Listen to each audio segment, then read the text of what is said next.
Welcome back, folks, to the Get a Grip on Lighting podcast. On today's show, we have Jennifer Amann. She is a senior fellow in ACEEE's building program. In this role, she develops and supports strategic directions for the organization's efforts to improve efficiency in homes and commercial buildings. Since joining ACEEE in 1997. I'm going to ask her what the acronym stands for in a second, don't worry. She has written and presented extensively on buildings and equipment efficiency technologies, policies, and programs. Her current work focuses on maximizing energy savings from key building policies, including building codes, performance standards, and appliance standards, scaling up deep retrofits and building decarbonization, improving efficiency in indoor agriculture, and analyzing new opportunities for energy efficiency in the building sector. She also leads content development for ACEEE's consumer-focused website, Smarter House. Jennifer serves on the board of directors of the Attachments Energy Rating Council and the Resource Innovation Institute. Jennifer earned a Master of Environmental Studies from Yale School of Forestry and Environmental Studies and a Bachelor of Arts in Environmental Studies from Trinity University. Her social media handles will be available on the Get a Grip on Lighting website. But for right now, Greg, hey man, I want to get a little crazy with you, brother. Technical Consumer Products, TCPI.com, baby. Keep the corn in the field, Mike. That's where it belongs. Oh, Use yeah. TCP's corn cob killer to retrofit HID lamps. Compact size, lightweight, can be mounted any way you need it to be. Bypasses the ballast. It's going to fit in the fixture. And it's 22K, 4K, 5K. And the best part is 200 lumens per watt. I haven't seen anyone else be able to state that yet. That's not the best part. Oh, what is?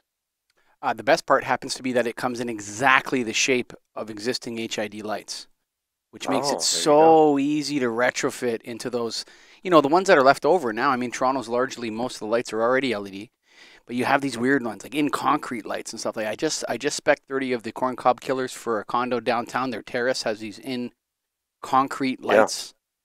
And very difficult to retrofit, very difficult to replace. We're going to paint them and we're going to hit them with the corn cob killer. That's right, folks. So go to tcpi.com, the craziest folks in lighting. And of course, proud members of the National Association of Innovative Lighting Distributors. We got a conference coming up, Greg Eric, September 13th in Dallas, Texas. I'll be there. Check it out. Be there, be square. And of course, Ellis Evolve. Get your people in it, get yourself in it. Ellis Evolve is the lighting industry's most innovative educational program. But for right now, hello, Jennifer Amann. Hello. Please, it's good to be here. Yeah, thank you. What does ACEE, the acronym, stand for?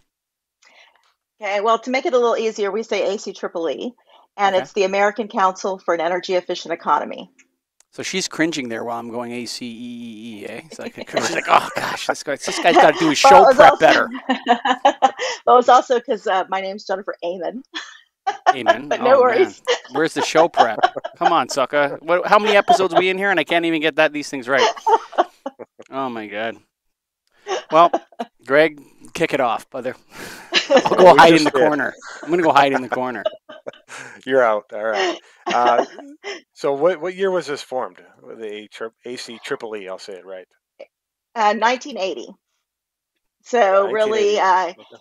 Yeah, the organization really came about after the oil shocks and other energy crises of the 1970s.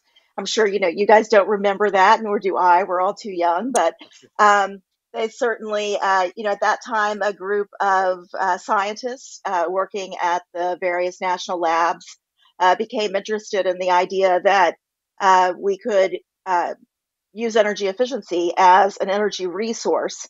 Kind of go and mine energy waste as a way to recapture energy resources.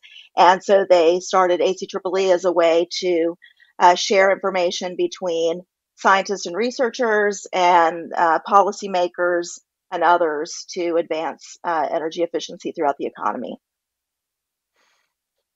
And who funds the organization? So we're largely funded by foundations, private philanthropic foundations. We also do some project work with groups of utilities, the regional market transformation organizations that work on energy efficiency programs around the country, and also a little bit of funding from the federal government. Got it. And it's been that way as it changed in terms of who you get the funding from on a year-to-year basis, or is it locked in for good? This is where it comes from. That's pretty much where we've always had our mix of funding. Things change as the economy changes after the dot-com bust. Some of the foundations lost some of their funding, so that led us to scramble a little bit for a few years. But for the most part, we've been successful in maintaining that type of philanthropic funding, and to really maintain the base of our overall funding as we've grown through the years. Do you have one major philanthropic donor that you could share with us? Is there, or is there just many?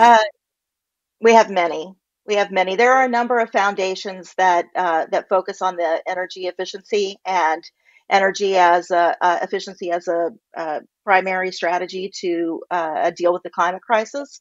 And so over time, some of those foundations have changed. But there are a number of foundations, including like the Energy Foundation, which is a sort of an umbrella of different foundations that provide funding for work on energy issues. But all of the information is available on our website, ACEEE.org. You can look at our annual report, and we report there on the whole range of donors that we receive funds from. Just one question. You said the federal government is somewhat involved. Has their involvement changed based on who's in office since 1980?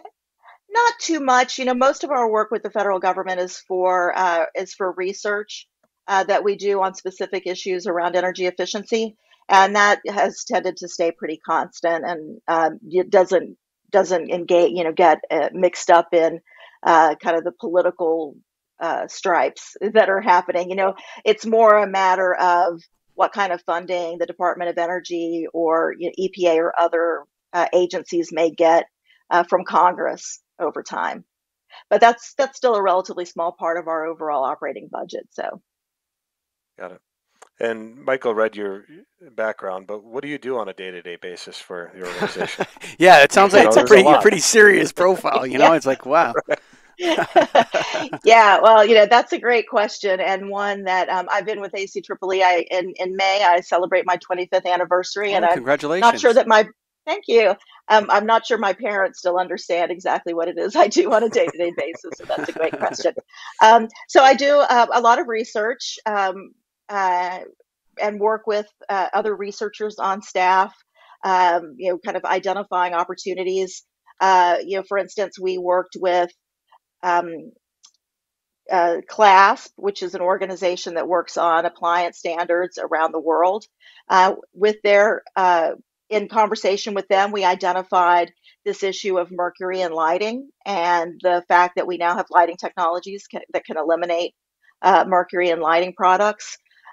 So we decided to do a research project to really understand, are we at a point now with the availability of LEDs that we can start to remove fluorescent lighting from the marketplace?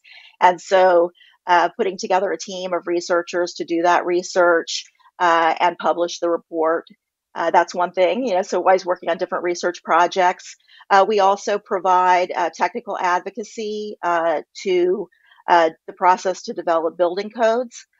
So, for instance, I'm right now a member of the Consensus Committee for the International Code Council and their work to develop the 2024 International Energy Conservation Code.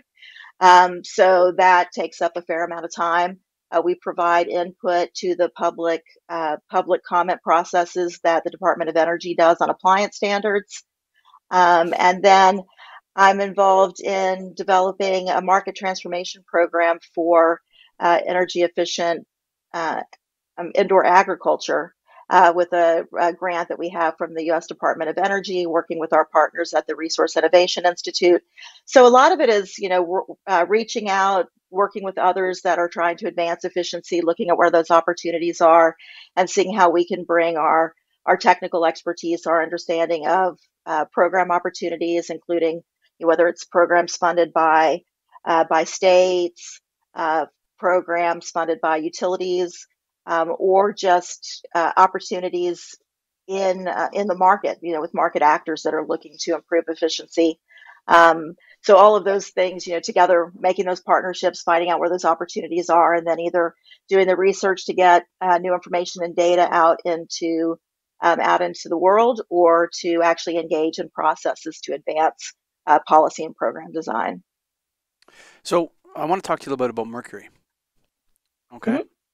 So when I'm not recording podcasts, I run a business that recycles many millions of fluorescent lamps and HIDs and CFLs. And then I run another business which sells a lot, not millions. If I sold as many as I recycled, I'd be really rich. But I actually sell quite a few fluorescent lamps and HIDs along with LEDs. I do sell lots of LEDs as well. But I'm a true lighting distributor. I sell all the legacy and I sell all the new stuff as well. What is the opportunity? You said opportunity when you talked about it. Why do you see it as an opportunity, mercury, to remove mercury from lighting? So for a number of reasons. I think first and foremost are eliminating the health and environmental impacts of mercury.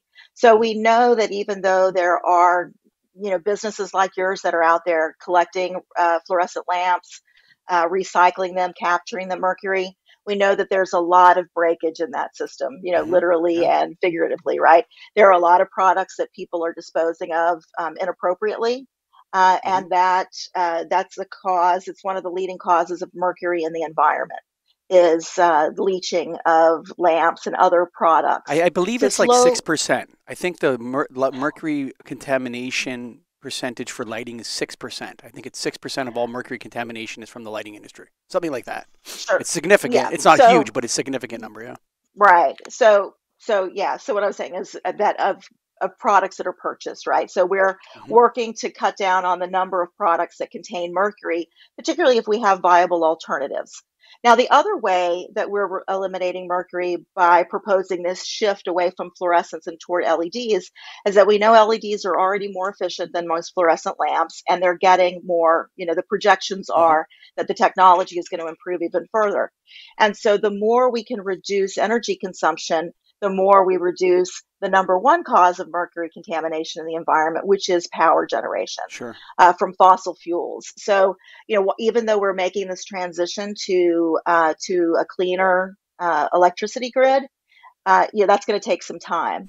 So, given the threat that mercury can pose, particularly when it concentrates in certain locations, particularly in our water systems, we think it's really important to take advantage of any opportunity that we have when we have technology that's viable and that doesn't introduce mercury to move forward and take that mercury out of the system. What are you guys proposing with respect to mercury-containing lamps? Yeah, so we're proposing the phase out of all of those lamps. That's something that would be done through policy at the federal and state level. There are a couple of states that are already working on standards that would eliminate fluorescent products from their marketplace. So we're seeing action in Vermont and in California at this point, and we're beginning to see other states that would be interested in doing this. At the federal level, there are also, a host of policies and ways that action could be taken through existing law to eliminate mercury-containing products. There are a number of hazardous waste laws on the books at the state level and at the federal level that have carve-outs for fluorescent lamps. So, for a long time, fluorescent lighting was a great way to remove mercury from the environment. So even though the lamps have a small amount of mercury in them, the benefit with the energy reduction that you got relative to, say, incandescent lamps, by moving to fluorescent, you had a net reduction in mercury just because of the level of energy use reduction. Yeah, I remember that from the early 2000s when they were doing CFL rebate programs and stuff. They were saying the societal benefits of energy efficiency exceed the cost of the mercury contamination. But there's other trade-offs. That's right. There's other trade-offs, Jennifer. Are you proposing a blanket ban? Yes. So unless there are, there may be unique applications or very, niche products where there aren't alternatives, and fluorescents might still be the best option. I think those are all cases that could be considered as legislation moves forward. And certainly, one example that I'll give you that, in our research, we didn't find that there were currently on the market good LED alternatives for fluorescents that are used in some UV systems that are doing, whether it's for water purification, air purification, and given the significant health impacts that we see, we're seeing an increased interest in these UV lighting systems, particularly because of recent circumstances that we're all still dealing with. And so we wouldn't be opposed to, a carve out for those situations. But that's not a fluorescent lamp. Those aren't fluorescent lamps. Those are mercury lamps or whatever they call them. And I've been in many water treatment plants, and I don't think people realize the amount of lamps that are treating water, that wastewater and drinking water, to remove bacteria from it.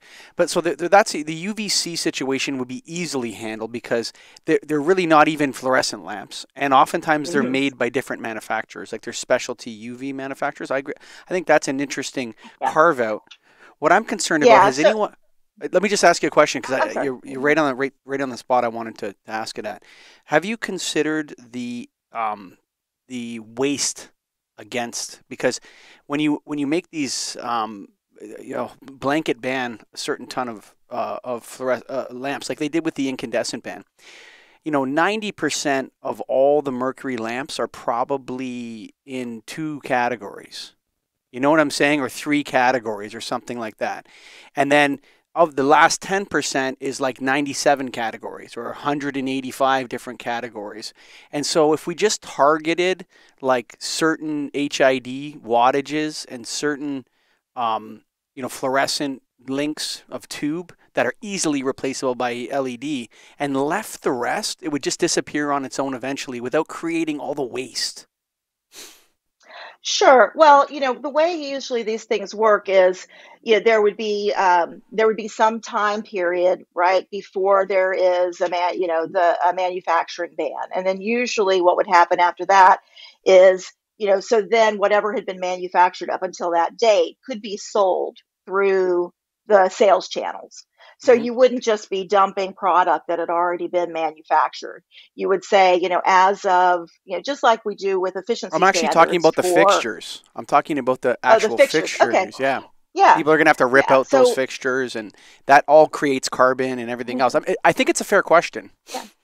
Yeah. Oh, it is a fair question. And I think if you read our report, you'll see that what we really focused on was looking at opportunities where LEDs are available that can replace existing lamps. So we looked at pin-based alternatives for pin-based CFLs, and we looked at LED tubes that can replace existing. So we were looking at primarily type A or hybrid lamps, and looking at the availability of those as alternatives. So in most of these cases, we really focused on the lamps that were plug and play, but we also collected information about lamps that could be that were a ballast bypass opportunity. So we really wanted to make sure that we were looking for alternatives that wouldn't require full fixture replacement, both to eliminate waste, but also to improve the economic viability, to make sure that the market was ready, and that this is something that we felt we could advocate for in a way that's reasonable, and that would also allow us to make this change in a shorter period of time. If in fact it was a case of, waiting until, if we did have to wait until fixtures were at the end of their useful life, then that's what we would be advocating for. But we went out and we did the research, and we found that the products on the LED side, they're out there, they're available, and in most cases, they're cost effective to go ahead and make that replacement. On your consulting committee, sorry, Greg, just one question. How many, like you have a committee that researches this, right? Is it an industry committee, or who's on the committee? So it's not a committee, it's a research team. So this is staff from ACEEE and the Appliance Standards Awareness Project, which is another group that we work with. So we've been doing research on lighting technologies, for at ACEEE since, really the beginning of our organization. Lighting was one of the early technologies we looked at. I've certainly been looking at it over the course of my career. And so we, did our research through talking to manufacturers, talking to retailers, researching online resources to see what products are available, what the prices are, how manufacturers are marketing their products, and the applications that they're marketing their products for. And that's how we did our research. And then our research we always send our research out for external review. So the research was reviewed by others in our community, including folks who've worked in lighting for many, many years. Any lighting distributors? We have worked with lighting distributors. I don't know. I don't think any lighting distributors actually commented on our report before we published it. That would have been good. Okay, my final question on this, I'm going to throw it over to Greg. Did you guys consider the medical category? Because there's a lot of fluorescents used for skin diseases, in hospitals, and I'm not aware that there's many LEDs that can replace those wavelengths in the tasks they do. Has that been considered in the report? I don't know that we considered that directly in the report, but as I said, I think it's very common in the work that we do when we work on standards that we look at opportunity, we look at where we need to have exceptions. So what we primarily did in our research was we looked at the categories that have been exempted from the federal efficiency standards for fluorescent lighting to see if those were places where there might be opportunities to replace fluorescence with LED. So I would say that our report wasn't exhaustive, but certainly I think the experience that you'll see with the way standards have been approached on the energy efficiency side would be the same approach that we would take in the case of standards related to mercury, which is reaching out, bringing in industry, talking about where are those cases where you simply cannot find products that can serve a certain application. So if you'll look, like right now, the federal standards, they have different things, right? So there are some products that are, excluded. There are certain standards, could apply, but don't now, because maybe they have a very small market share. They're a niche product. So that might be things like, 3-foot and 5-foot fluorescent tubes, right? Those don't have standards right now. It's because they're a small part of the market share. Then there are these products that are exempted, and that's because at the time that the fluorescent standards were adopted, there weren't good alternatives. And so that includes things like, if you give me a moment, I want to make sure I have that I've got the full list here. That includes, some specialty lighting for plant growth, cold temperature application lamps, colored fluorescent lamps, impact resistant lamps, reflectorized or aperture lamps, reprographic equipment, UV lamps, high CRI lamps. So these are all things that have been exempted in the federal efficiency standards. Mm-hmm. So what we wanted to do was say, well, if we're going to look at this from the mercury side and how, what products have been identified already as maybe unique niche uses of fluorescent that, we want to see if there are LED alternatives. And in most of those categories, we found that there were. And in fact, one area that we've been quite interested, an exemption that we've been quite interested in eliminating is the high CRI exemption, because we have found that, the high CRI exception was put in Mm-hmm. as a way to maintain a market for high CRI T12 lamps for some, signage applications that were quite common when the new federal efficiency standards that would have eliminated T12s because they can't meet Mm-hmm. the efficiency requirements. And so at that time, the manufacturers argued that this was very much a niche product, that they would cost too much to replace typical T12s. But in the time since the fluorescent standards took effect, the latest fluorescent standards took effect, we've seen tremendous growth in the market for high CRI T12s. So we're happy to get those off the market. We think those You mean are a high bad deal CRI for consumers. LEDs? You mean a high CRI No, LEDs? high People doing CRI T12. fluorescent Yeah. lamps. Yeah, Oh. high CRI fluorescent T12s. And so we're very interested in getting those off the market. Those are a bad Right. deal for consumers. I agree with you on that. So I'm just saying so we looked at those categories in particular, but I think, of course we would be open to, talking with the lighting industry, have others bring into the process information about other products that at this time need to be exempted. And so those are probably items that, again, aren't covered by current efficiency standards, or maybe they meet the efficiency standards for fluorescent lights. And so, but they could use a carve out because they do have a unique application that can't be met by other products. Now, how does this relate to the Clean Lighting Coalition? Because I saw an article about that, and it's a global ban by 2025. Is this the same thing? So the Clean Lighting Coalition is a project of CLASP, and CLASP did fund our work. You'll see in the report, we do talk about some of the federal activities that are happening around fluorescence. The Clean Lighting Campaign has been working specifically on the Minamata Convention, the UN Minamata Convention on mercury. And so they met earlier this year, and they did agree to a ban on compact fluorescent lamps, including pen-based compact fluorescents. But they have not yet taken action on on linear fluorescence.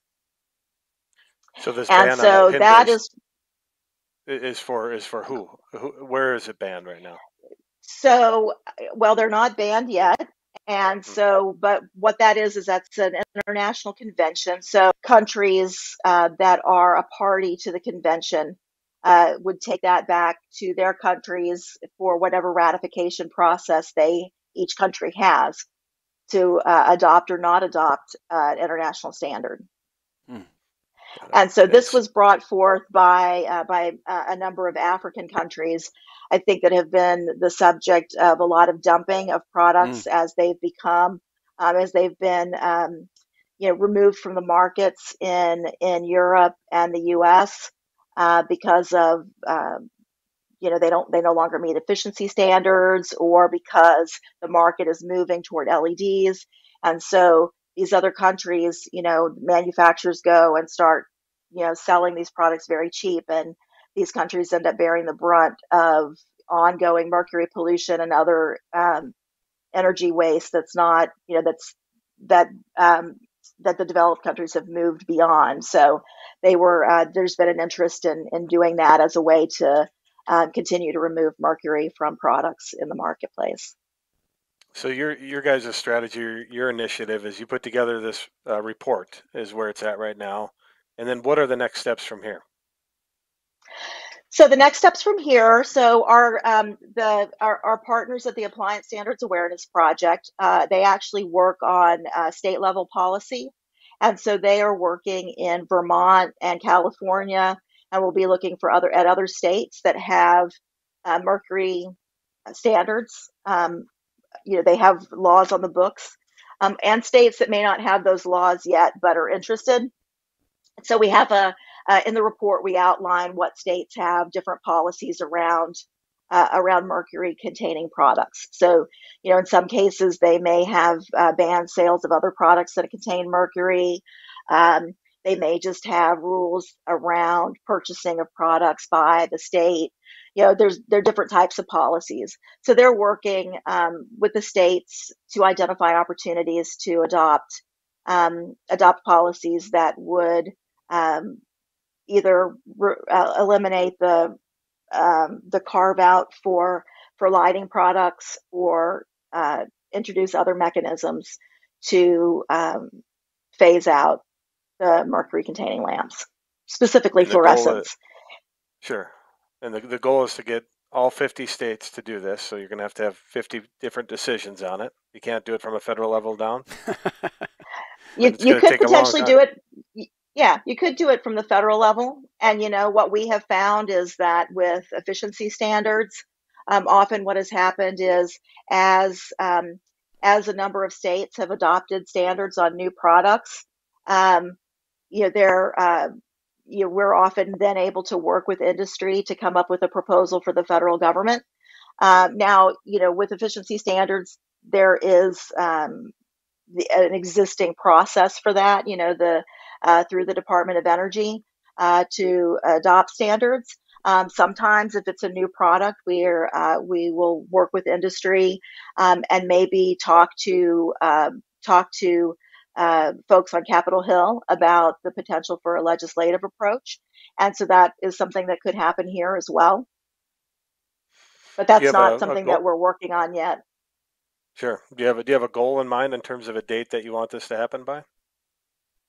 Nope, we haven't been working, on anything like that at this point. Our goal with this research was really just to provide information to state and federal government, to advocates that are working on mercury issues in particular, since that's not really an area that we have focused on as much, about this opportunity and how based on our research, we believe that there are adequate and cost-effective alternatives to fluorescent lamps available now with the emergence of the high-efficiency LED alternatives. I love the way you use the word opportunity. I think that's what it is, actually. It's like there's an opportunity to have less pollution. That's great. Let's do that. So I largely agree with it, but from my view, I think I agree with what you're doing, the ethical case, the moral case for it, all the reasons why, the background research and all this stuff. I just wonder to myself if someone said, call again, Mr. Lighting Distributor, as if most people don't care what I say, but what would you do? You sell these light bulbs every day to people, and you try to tell them to buy the LED, and they still buy the fluorescent. So what would you do, right? I think, and I'm not proposing that I know more than the ACEEE. So please accept my, I'm just postulating on a podcast. I would just start targeting SKUs, like individual SKUs. I would say no more 4-foot T8 LEDs, gone. All of them are gone. No more 400-watt metal halide. No more 250-watt metal halide, no more 175-watt. But you know what? We're going to keep the 1500-watt because I know the ones that are needed and the ones that aren't needed. And so it's like I would do it. I know you guys are going like, what areas can we keep? I think to me, I think it's like you would if you just got rid of those lamps I just said. That's probably 95%. You know what I'm saying? I mean, of all the mercury and lighting right there, and those 6. Maybe add a few more in there, you know what I mean? But, I mean, largely 8-foot T12s are gone. I mean, there's not really that many out there. I used to have skids and skids of them back there. Now I have one case of each, and we sell it once a year. You know, someone calls up, hey, do you want F96 T12 cool white Hailboat? How about Sign Hero from Keystone instead, bud? You know what I'm saying? Like, Yeah. It's 2022. No, I want those ones. Okay, fine, here you go. But so yeah, I mean, I think that you know, I in my mind, it's like just get rid of these 10 things. You know what I mean? Like I don't mean to be like oversimplify it perhaps, but there's like it's maybe 20 products that would be 95% of all, maybe 99% of all the mercury in lighting. You know? Yeah. So Changing can I gears. respond a little bit? Oh, of course. Sorry, Yeah, of I course. just, Yeah. because I think that one of the reasons that we've put out the report, and I would say we have not, the report doesn't make specific, we don't get into the specifics of what the policy would look like. And that's because we know that, effective policy making requires input from the consumers, from the businesses that are involved, from the full marketplace. And so, you say that you may not know as much as ACEEE. Well, we certainly don't know as much as you guys who are out there working as lighting distributors. So you have a lot to offer to making sure that we have effective policy. I will say that what we have found through, with appliance standards, is that typically the broader you can be, the easier it is to set a policy that that works and that can be effectively implemented, and that compliance can be assured. So and that so that retailers, for instance, don't have to be as concerned about which SKUs they can carry and which ones they can't anymore.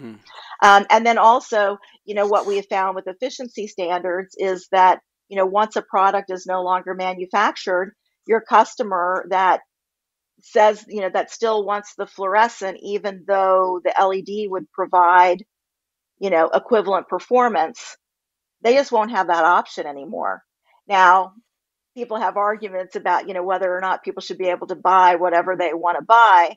But at the end of the day, if economically it makes sense for them to go with the LED, and from a societal standpoint, it makes sense for us to have these better products in the market, then, at some point, we just need to do that, right? I agree with you. We can do that, and then we can move on. But so that's why I think you kind of,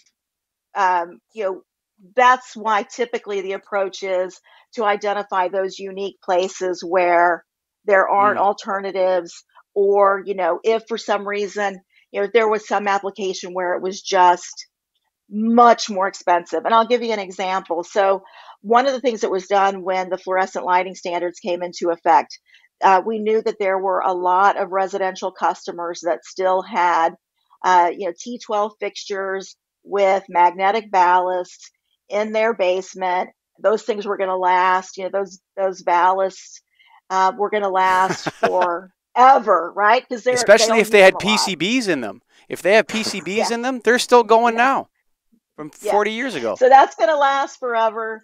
The lights have a very low use cycle. So what we did, because we wanted to say, well, in a commercial application, it totally makes economic sense to move on, even if they have to replace the fixture. But for these users, it doesn't. So that's when you got, you could include things in policy like you sell the lamps in 1 or 2 lamp packages that are labeled that they're for residential use, right? So you're really still serving that niche market without, and minimizing the negative impact, that still has. Is that policy already, is that already been done? Because I noticed that Home Depot and Lowe's and these places have all their 8-foot tubes in 2-packs. You can't go in there and buy a case. Is that actually been implemented? Yes.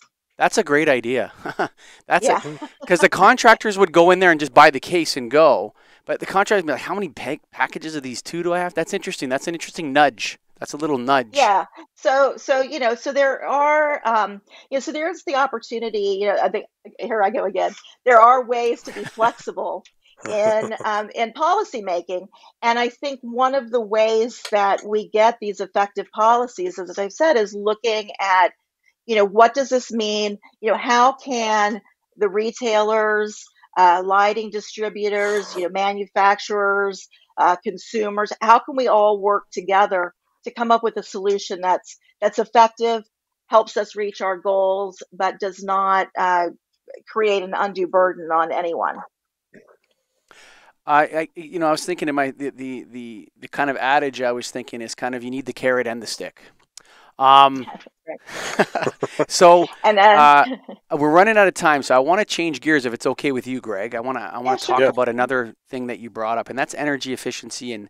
And so I'm an avid reader. Say I listen mostly on. So for all you reading snobs, I'm an Audible guy. But anyway, so I listen to a lot of nonfiction books, and I particularly like ones that are about catastrophes, collapses, environmental collapses, and all these different kinds. Jared Diamond and authors like that.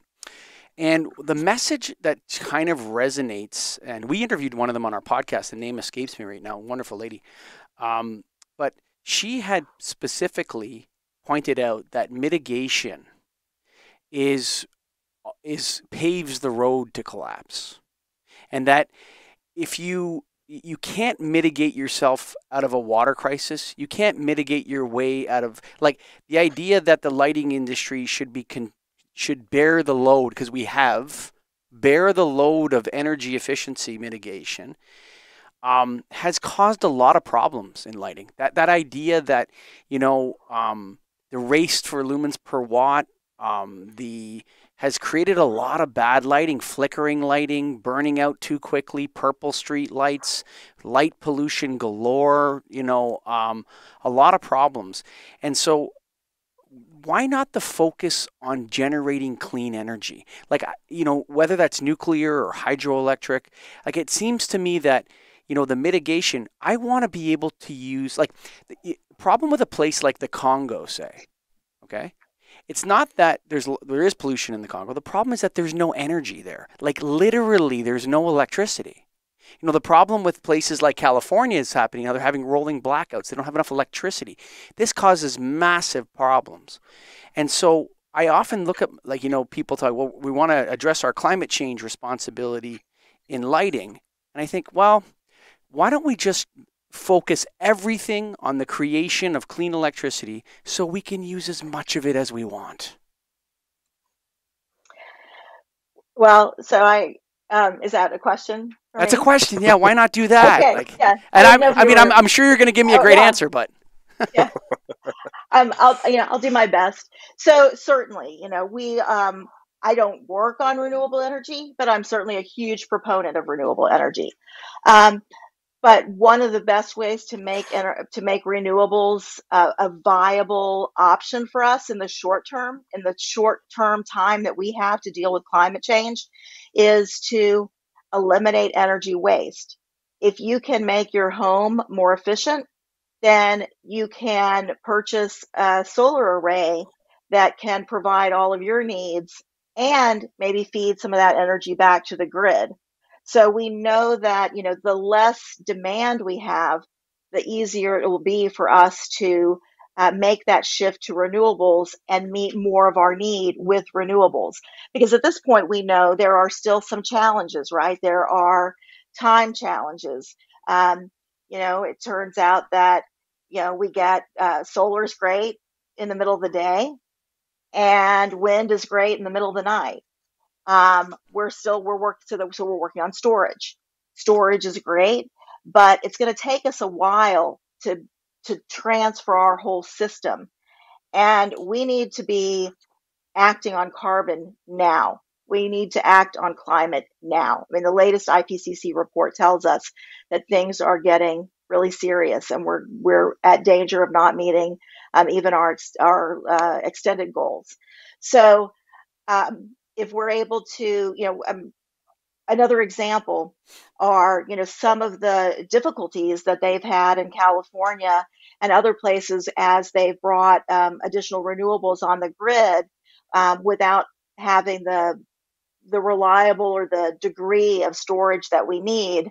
You have these weird pockets of time where, everybody comes home from work, it's getting dark, everybody turns their power on at once, and there's no more solar. And so, we're seeing these shifting, weird shifting peaks in terms of when we need to use non-renewable resources. And so anything that we can do, again, to eliminate some of that load is going to help us buy time and help us make sure we can make that transition to the clean grid that we're all looking for in the future. And I think, that's really what we want to do. So I don't think, we're not talking about an either or. It's really, we have multiple solutions and they all have a role to play to ensure that we get to the most optimal outcome in the shortest period of time. We have a problem though, Jennifer. There's a big problem. There's two shooting Yeah. stars. They're coming at each other and they're going to collide. Okay? And one of them is called circadian entrainment and the other is called energy efficiency. And those two things, and I'm not a scientist. I'm not Mark Ray. I'm not Mariana Figueroa. I'm sure they could comment deeper on this. But those two things are kind of at odds with one another. The health effects side, where it's more light, indirect light, light on vertical walls, and these types of standards. You can do a lot with fenestration and sun tunnels and skylights and all this kind of stuff, but that's limited to basically the single family home. Most office towers can't put in more windows, or the existing building stock we can only do that to a limited degree. And so we have these two shooting stars coming at one another, and one saying, I need more energy for circadian lighting. And this is good for humans, and this is healthy. And the other one saying, you need to continue to use less energy so that we can accomplish these goals. How do we reconcile this? Or is there any conversations about that going on? Yeah, sure. I think there are a lot of conversations. We can look at how we can continue to improve the efficiency of lighting that can meet full spectrum of needs, that better address what we're learning about human biology and our reliance on the right light for healthy functioning and all the improvements that we've seen, with the work that Mark and Mariana and others that you mentioned have done. But I think we can continue to work on technologies that help us do that, but we can also look for where there are opportunities to capture efficiency, right? So, because it's a mixed bag. I think I do a lot of work in indoor agriculture, as you mentioned, and really looking at how the work that's being done to improve LEDs as an option for lighting for plant growth. So I think, there's a lot of overlap there, right? Like, lighting as more than illumination, but lighting for biological processes. But there are lots of other places, if we can, as we move forward in this sort of, clean energy revolution, we might free up the opportunity over time to sort of reconfigure and bring back in some technologies that we're able to focus on only focus on the wavelengths that we're getting and what we need. So I don't think we necessarily have to ditch one in favor of the other. I think it's it's a more complex system than that. And certainly as we can identify where we can make as many efficiency improvements, where we can start to bring on, more clean energy resources, then, we can continue to work on the technology to make sure that we're balancing, right, human health and everything else. But I don't know that, as we continue to face the disruption that's caused by climate, and as we think about, sort of the disruptions that'll be happening in the future, those some of these other issues may become, are I don't want to say they're luxuries because I know it's important for human health, but I think we really need to think about how we can balance these outcomes and really deal with this immense threat that we're facing. And if we do that right, we'll be in a much better place to deal with, how we can make advances in health beyond the things that we've seen before. I can't believe we've spoken for 50 minutes already.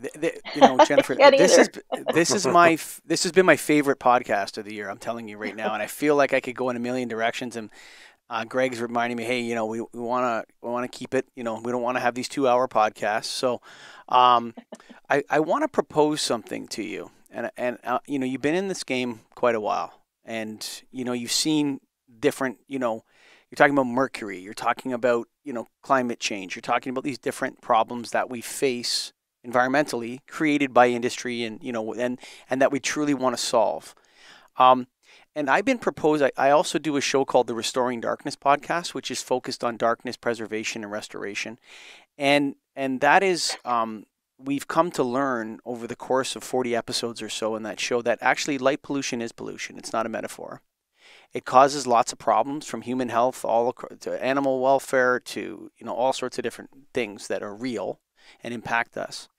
And I've been proposing very quietly to people, just friends and in the lighting industry, sometimes on the show a little bit here and there. But I think that the lighting industry and anybody that's kind of orbiting the industry in a way, like the ACEEE kind of orbiting around it and saying, hey guys, look over here, pay attention, we're going to do this. What about this law?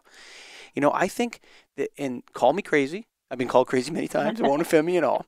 But I think the lighting industry should do this.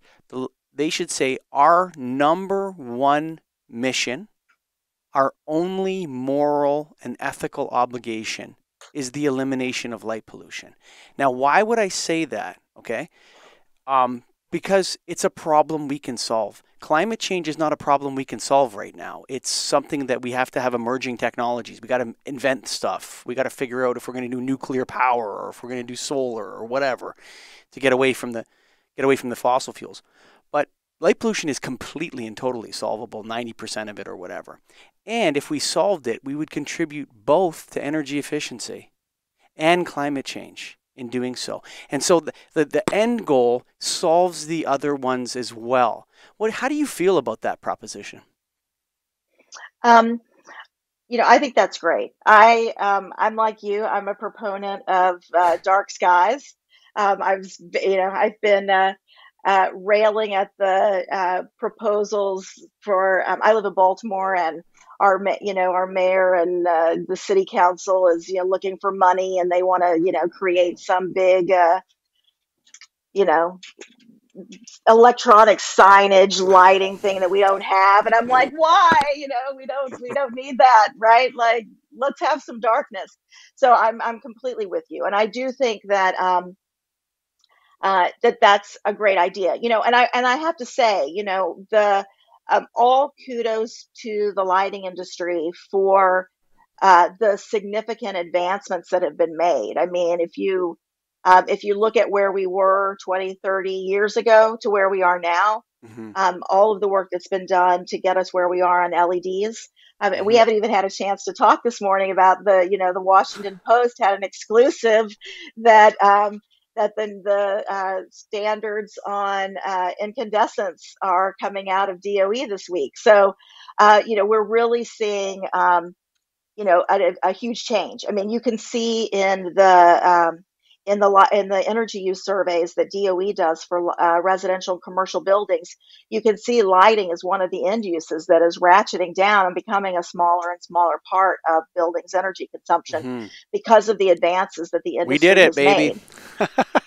So we've done a lot, but we haven't done that yet, right? Like dealing with light pollution, moving forward with outdoor fixture standards that really do eliminate what we know we can eliminate around uplight and the other issues that contribute to lighting pollution. I agree with you, and I know we're running out of time. I'd love to talk to you about it more, and what we could do to help move that case forward. Because I think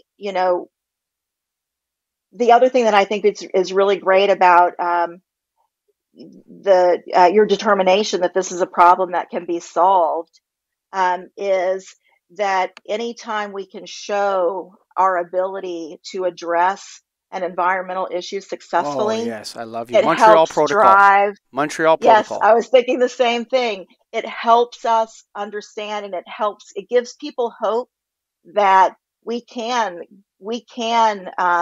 address the climate crisis, which is so all consuming.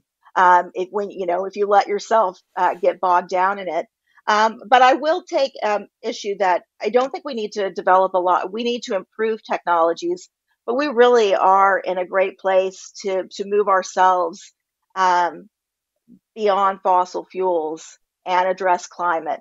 Energy efficiency can get us half the way there, our studies show. We know that bringing more renewables online, I think it's really more of a political issue to address now. And that in order to do it, we'll have to, really begin to address the power of the fossil fuel industry and ensure that we can bring about, a full suite of policies that move us forward. And the mercury issue is one, but that also has the climate impact, and certainly bringing back our dark skies so we can see the stars in the cities would be a fantastic addition as well. Jennifer, this has been so wonderful, and I really appreciate it. But I'm going to leave you with a little bit of bragging. Okay. Okay, please. Not enough people know this, and I think you mentioned the corporate fossil fuel interest. I think this might have something to do with it. Ontario has too much clean energy. Okay, so I listened to a speech, and so does Quebec, by the way. I listened to a speech by the president of Ontario Power Generation at an electric vehicles conference a couple years ago, and the listeners are all going, call again, you're saying it again. But he stood up and said, if everyone in Ontario buys an electric car, the price of electricity will go down in Ontario. Because right now, we have to pay the U.S. states to take our clean energy. We have to pay them to take our clean energy. And if we just also focus, I'm going to add this, and I think I'm correct, if we added some enhancements to our grid, our electrical grids, and we added some enhancements like that cross-border trade that not forced, but maybe incentivized them to stop burning coal and start using Ontario clean nuclear and Quebec clean hydro, instead of supporting their local coal fire and gas power plants, I think it would be a wonderful opportunity to start right now, because Ontario's got way too much electricity, and it's clean. The Premier of Ontario is not yelling this from the rooftops. I don't understand that. And all we hear about is Alberta, Alberta, Alberta. But come on, Ontario, you got a beautiful resource. It's all built. It's all good. Let's get it across the border where people can use it. I mean, so that grid integration strategies about distribution of electricity, I think, is such a wonderful topic to add on to all the ones you listed there. Any final thoughts? Yeah. Well, just to that point, I think, maybe an energy summit between the U.S. and Canadian governments to figure out how together we could work out, better resource, a better, more integrated approach to meeting our energy needs and to addressing climate could take us a long way. I think it could. Cooperation is always a great thing. I just love this podcast, Greg. This is my favorite one ever, and I'm gonna invite you to come on the Restoring Darkness podcast as well, if that's okay, Jennifer. Love to. We are going to post all of the links on the website. So if you want to go to the ACEEE's Twitter account, it's at ACEEDC, and their website is at AAE.org. And Greg, what about TCP? What's going on with those guys? They're getting crazy with those corn cobs. You're going to get rid of those 175 watt metal halides and put in a 30 watt LED bulb. Come on, man. That's right. You don't need the mercury anymore, right? You can go right to the corn cob killer. Amen. And we talked about the advancements of LED lighting. That's what TCP did. The corn cob was an advancement, and they said we can do better. And they came out with a corn cob killer. higher lumens per watt, fit the profile of the mercury lamps that we have all over the place, and different Kelvin temperatures and wattages available.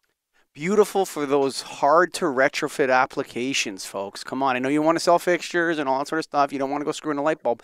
But hey, if you have an environmental thing, the best thing to do is change it to an LED light bulb. That is the least waste, the most efficiency, everything else. Change the light bulb to LED and leave it in there.